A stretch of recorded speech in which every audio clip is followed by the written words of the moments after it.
সুপ্রিয় দর্শক, আসসালামু আলাইকুম। দেশ এবং দেশের বাইরে থেকে যে সকল ভাই বোনেরা শত ব্যস্ততার মাঝেও আমাদের এই ভিডিওটি ক্লিক করেছেন, তাদের সবাইকে আন্তরিক প্রীতি ও শুভেচ্ছা জানিয়ে শুরু করছি আমাদের আজকের প্রতিবেদন। প্রিয় দর্শক, আমাদের ক্যামেরার সামনে একটি বোন বসে আছে, তার নাম হচ্ছে আখি। আখির বিয়ে হয়েছে 6 বছর হলো। তো 6 বছর আগে বিয়ে হয়েছে, তো ইতিমধ্যে 1.5 বছর আগে তার আবার ডিভোর্সও হয়ে গেল। তো 1.5 বছর আগে ডিভোর্স হয়েছে, তার 4 বছরের একটি সন্তানও আছে।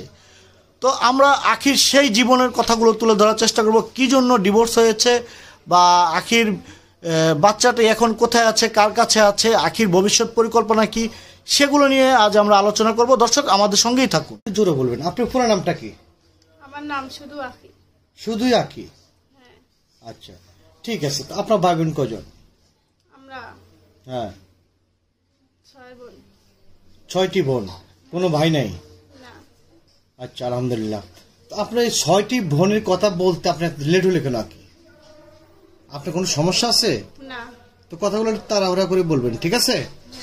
আপনি কথা এমন দেরি করে বলেন, মানুষের ভিতরে সন্দেহ ঢুকাই দেন, ঠিক আছে? আপনার 6 বোন না? হ্যাঁ। আচ্ছা, 6 বোন। আপনার দেশের বাড়ি কোথায়? কুড়িগ্রাম। কুড়িগ্রাম। তো এই আপনার বাবা মা কোথায় এখন? বাবা মা ঢাকায়। ঢাকা আপনাদের কাছে থাকে? হ্যাঁ।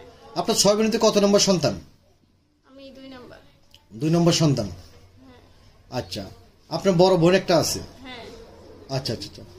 তো আখি, আপনার এর আগে যে একটা ভিডিও করেছেন, আপনি সেখানে তো অনেক ভুল করে গেছেন, আমরা পরে তদন্ত করে জানতে পারি। আমরা যেটুকু জেনেছি সেটুকু তো আপনি অনেক ভুল বলেছেন ওই ভিডিওতে। হ্যাঁ, আমরা এটা সংশোধন করতে চাই। আখি, আপনার বয়স বলেছেন 18, আপনার বয়স তো 18 না? না, আমি মিথ্যা কথা বলছি। কেন মিথ্যা কথা বললেন কেন? আমার বয়স 20 বছর চলতেছে। আপনি যে 2 বছর কম বলেছেন, মিথ্যা কথা বলেছেন, এটার জন্য সবার কাছে সরি বলেন। সরি। ভুল করেছেন তো? হ্যাঁ। দর্শক, আপনাদের উদ্দেশ্যে আমরা বলতে চাই, আসলে বোনটি বয়স মিলাতে পারে নাই, এবং আমরা যেটুকু জেনেছি তার বয়স 20-এর মতো। তার বিয়ে হয়েছে 6টি বছর, নাকি 6 বছর বিয়ে হয়েছে, কিন্তু 1.5 বছর আগে তালাক হয়ে গেছে। কিন্তু 4 বছর একটা কন্যা সন্তান না, ছেলে সন্তান? কন্যা সন্তান। কন্যা সন্তান আছে, কিন্তু তার স্বামীর লোক এখন সম্পর্ক নাই। তার স্বামীর নাম তো আমরা ভিডিওতে তুলে ধরবো। দর্শক, আমরা এর আগের ভিডিওতে যে ভুলগুলো করেছি সেগুলো সংশোধন করে দেওয়ার চেষ্টা করছি। আপনারা ভুলটা সংশোধন করে নেবেন। আমাদের চ্যানেলের পক্ষ থেকে আমরা ভুল করেছি, এই জন্য আপনার ছড়ি বলছি। তাকে আপনার জীবনটা কিভাবে চলছে এখন, কিভাবে আপনি ভালোবেসে বিয়ে করেছেন, আপনি প্রথম ছোটকাল থেকে আপনি সংসারের কথাগুলো বলেন, আপনি কি অবস্থা আছে এখন? এখন আমি অনেক কষ্টে আছি, কষ্টে সংসার চালাইতেছি। আমার মেয়ে একটা আছে, মেয়েটারে নিয়ে। তারপরে মা বাবা আছে, বাবা অসুস্থ, বাবা আছে বিছানা কইরা, মা বাসা বাড়িতে কাজ করে। আর আমাদের ছোট 3-4 বোন আছে, এরা বাসায় থাকে। একজন বাসা বাড়িতে কাজ করে, আর 3 বোন বাসায় থাকে বৈশাখ, ছোট ছোট। আমাদের বিয়ে হয়েছিল, আমি সম্পর্ক করে বিয়ে করছিলাম। জামাই ভালো ছিল, দেশে গেছিলাম, টাকা পয়সা দিতে পারি নাই, এই জন্য শাশুড়ি ননদ জ্বালাইছিল, বাড়ি থেকে কিছু নিয়ে যেতে পারি নাই, এই কারণে। শাশুড়ি আর ননদ আপনাকে জ্বালাতন করতো? হ্যাঁ। হ্যাঁ। তো আপু, আখি আপু, হ্যাঁ, বলো। তারপর কি হলো? আপনার ননদ এবং আপনার শাশুড়ি আপনাকে জ্বালাতন করতো, কি জন্য জ্বালাতন করতো? হ্যাঁ, জ্বালাতন করতো। টাকা পয়সা নিয়ে যেতে পারি নাই, বাড়ি থেকে অনেক কিছু নিয়ে যেতে পারি নাই, মানে মা বাবার ডাকাইতে পারে না, খেলাইতে পারে না, এই জন্য অভাবী সংসার, এই কারণে। দর্শক, আমরা শুনছিলাম উত্তরবঙ্গের মেয়ে আখির জীবনের গল্প, এবং সেই সঙ্গে তিনি একজন ডিভোর্সি নারী। আমরা শুনছিলাম একজন ডিভোর্সি নারীর জীবনের গল্প। দর্শক, আমাদের সমাজে এখন একটি ডিভোর্স একটি ব্যাধি হয়ে গেছে। এটা নারীরা কেন প্রেম ভালোবাসা করে বিয়ে করে, এবং কিছুদিন যেতে না যেতেই তাদের ডিভোর্স হয়ে যায়, এবং একটি বাচ্চা হওয়ার পরও তারা স্বামীর কাছ থেকে সেপারেট হয়ে যায়। তো কেন হয়, আমরা সেই কথাগুলো ধীরে ধীরে বাইর করার চেষ্টা করব। দর্শক, আমাদের সঙ্গে থাকুন। আচ্ছা আখি, তো আপনার স্বামীর সঙ্গে আপনার ডিভোর্সটা কেন হলো, আপনি একটু সেই কথাটা বলবেন? হ্যাঁ, ডিভোর্স আছে, এখন নিয়ে খাবো না। মা ওরে তাবিজ করছে, আমারে দেখতে পারে না, নির্যাতন করে, মারে ধরে, এই জন্য আমার বাবা রাগ করে আনছে আমারে। মানে আপনার শাশুড়ি আপনার স্বামীকে তাবিজ করেছে? হ্যাঁ। মা হয়ে ছেলেকে তাবিজ করেছে, এটা কি ধরনের তাবিজ একটু মানে ক্লিয়ার করে বলুন, কেন তাবিজটা করলো? কেন তাবিজ করলো মানে আমার মানে পিছু ছাড়ে নাই, আমার ভালোবাসে এরা দেখতে পারে না। মানে স্বামী, একজন স্বামী তার স্ত্রীকে ভালোবাসবে, আদর করবে, সোহাগ করবে, এটাই স্বাভাবিক। এজন্য তার মা তাকে তাবিজ করে আপনার কাছ থেকে দূরে সরাবে, এটার মানে কি একটু বলবেন? হ্যাঁ বলবো। তাহলে বলুন, এটার মানে কি একটু বলুন। আপনি কি নার্ভাস? না। তাহলে ঘাবড়াচ্ছেন? না। কোনো কিছু লুকাচ্ছেন? না লুকামু না। তাহলে বলুন। হ্যাঁ এখন ও আমার ভালোবাসা এরা দেখতে পারে না, এখন আমার খাওয়ান পোশাক সবকিছু দেয়, এরা পারে না এসব নিতে, এই জন্য সহ্য করেন, দেখতে পারে না। এজন্য আপনাকে দেখতে পারে না? হ্যাঁ। আচ্ছা, তো সেজন্য আপনার বাবা আপনাকে নিয়ে আসছে? হ্যাঁ। আর দেয় নাই? না। আচ্ছা, তো আপনাকে নিয়ে আসছে আর দেয় নাই, তো আপনি তো একটা সন্তান আছে?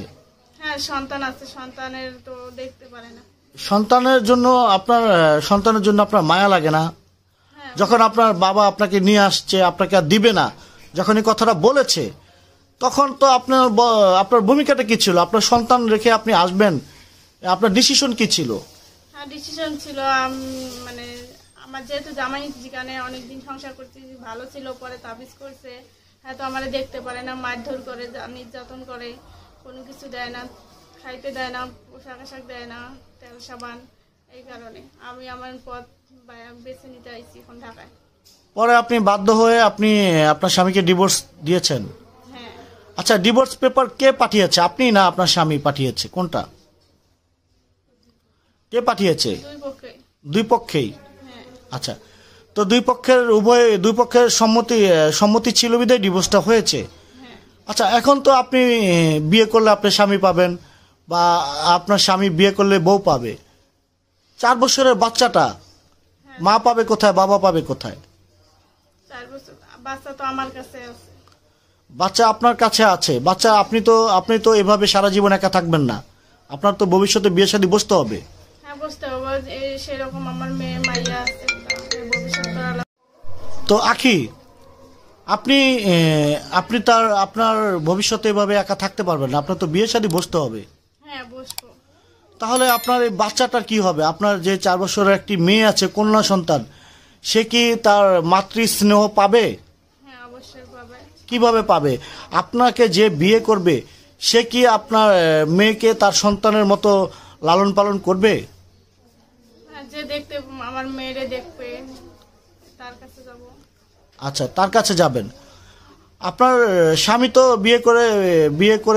বিয়ে করবে, সেও বউ পাবে, তো মাঝখান থেকে সন্তানটা বাবার পিতৃস্নেহ থেকে বঞ্চিত হলো। তো এই জিনিসগুলো আপনার ভিতরে অনুভূতিটা কিরকম হয়? মানে আপনার সন্তান তো পেল না বাবার আদর, পেল না মার আদর, তাহলে সন্তানের ভবিষ্যৎ কি হবে? হ্যাঁ ভবিষ্যৎ জানি না কিরকম হবে, এখন তো আমি বাবা আমি মা, আমি তো সব। আপনি বাবা আপনি মা?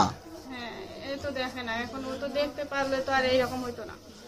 আপনি বাবা আপনি মা হয়ে সন্তানকে আপনি এইভাবে কতদিন আগলিয়ে রাখবেন? আপনার একটু বলবেন আপনি? হ্যাঁ দেখি কতদিন রাখতে পারি। কতদিন রাখতে পারবেন? আপনার অ্যাকচুয়ালি বোন, আপনি তো বিয়ে শাদী বসবেন তাই না? হ্যাঁ।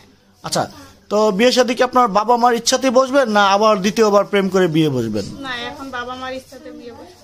বাবা মার ইচ্ছাতে বিয়ে বসবেন? আচ্ছা, আমাদের ভিডিও দেখে যদি আপনাকে কেউ বিয়ের প্রস্তাব দেয় বা বিয়ে করতে চায়, তাহলে কি করবেন? হ্যাঁ করবেন?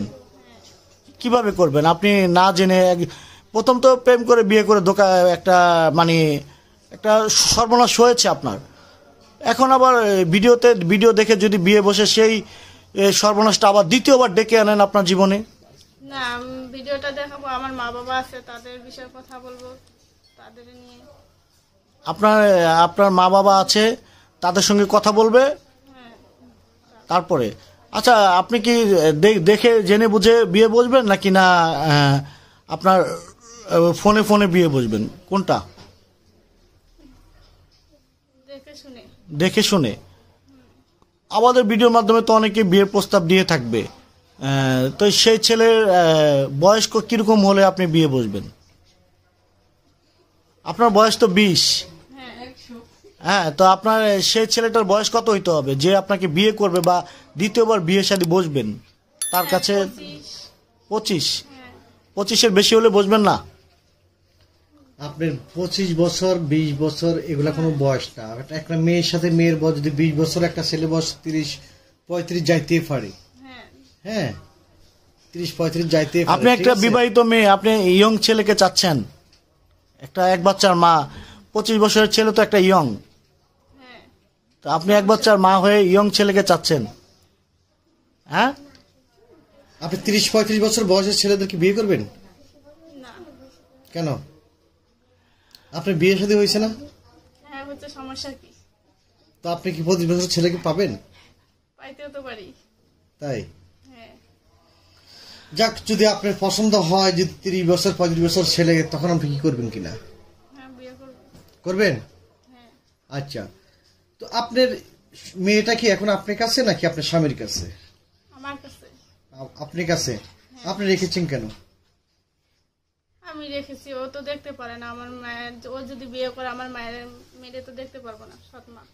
তো আপনি যদি বিয়ে করে স্বামী পেয়ে যান, তাহলে আপনার মেয়ের দেখবে কি? আমি দেখবো। আপনি মেয়ে সহকারে দায়িত্ব নিতে হবে। হ্যাঁ, আলহামদুলিল্লাহ, আপনি খুব খুশি মেয়ে সহকারে দায়িত্ব নিলে। অবশ্যই। তো আপনি ছেলে 30 থেকে 40 বছর যাচ্ছেন না কেন? ইয়ং কাউকে চাচ্ছে? ইয়ং জেনারেশন কোনো ছেলে চাচ্ছেন? হ্যাঁ, আপনিও ইয়ং, আপনি সংসার করবেন ইয়ং কোনো ছেলের সাথে? হ্যাঁ। আপনি বলুন না, আপনি আমাদের দর্শকের উদ্দেশ্যে বলুন। দর্শক, আপনারা যারা 40, 45, 50 বছরের যারা আছেন, আমাকে বিয়ের প্রস্তাব দিবেন না। আমাকে বিয়ের প্রস্তাব দিবেন যাদের বয়স 25 থেকে 30, তারা। আপনার মুখে আপনি বলুন। হ্যাঁ, 25 থেকে 30, মানে 30 এইরকম হলে বিয়ে করবো। তাহলে আপনি বলুন যে আপনাকে প্রস্তাব দিবে না, ডাইরেক্ট বলে দেন যে মানে 30 এর উপরে প্রস্তাব দিবে না, এই ধরনের কথা বলে দেন আপনি। হ্যাঁ, 30-এর উপরে প্রস্তাব দিবেন না। 30-এর নিচে থাকতে হবে। হ্যাঁ। আচ্ছা, দর্শক, আপনারা যারা শুনছেন আখির জীবনের গল্প, ইতিমধ্যে আমরা শুনছিলাম ডিভোর্সি আখির জীবনের গল্প। 6 বছর আগে বিয়ে হয়েছে, তো 4 বছর একটি কন্যা সন্তান সহকারে 1.5 বছর আগে তার ডিভোর্স হয়ে যায়। তো এখন সে দ্বিতীয়বার বিয়ে করে তার সংসার গোছাতে চাচ্ছে, এবং সেই ছেলেটি 25 থেকে 30-এর মধ্যে হতে হবে বয়স। তার ঊর্ধ্বে হলে সে বিয়ে বসবে না। তো আখি, একটু এদিকে তাকান। আপনি লজ্জা পাচ্ছেন? না, তা মাথা নিচু করে রাখছেন কেন? এমনি কতক্ষণ উপরে দাঁড়া। আচ্ছা। তো দর্শক, আপনারা কেউ আখিকে 40-50 বছরের লোক বিয়ের প্রস্তাব দিবেন না। আখি 30-এর নিচে হলে বিয়ে বসবে, বা 30 হলেও বিয়ে বসবে। দর্শক, আমাদের ভিডিওটি ভালো লাগলে লাইক, কমেন্ট, শেয়ার করতে ভুলবেন না, এবং আপনাদের গুরুত্বপূর্ণ মতামত জানাবেন আমাদেরকে কমেন্টের মাধ্যমে। এবং আমাদের এই চ্যানেল থেকে এ ধরনের আপডেট ভিডিও পেতে হলে আমাদের এই চ্যানেলটি সাবস্ক্রাইব করে থাকতে হবে আমাদের এই চ্যানেলের সঙ্গে। প্রিয় দর্শক, যেখানেই থাকুন ভালো থাকুন। ধন্যবাদ সকলকে। খোদা হাফেজ।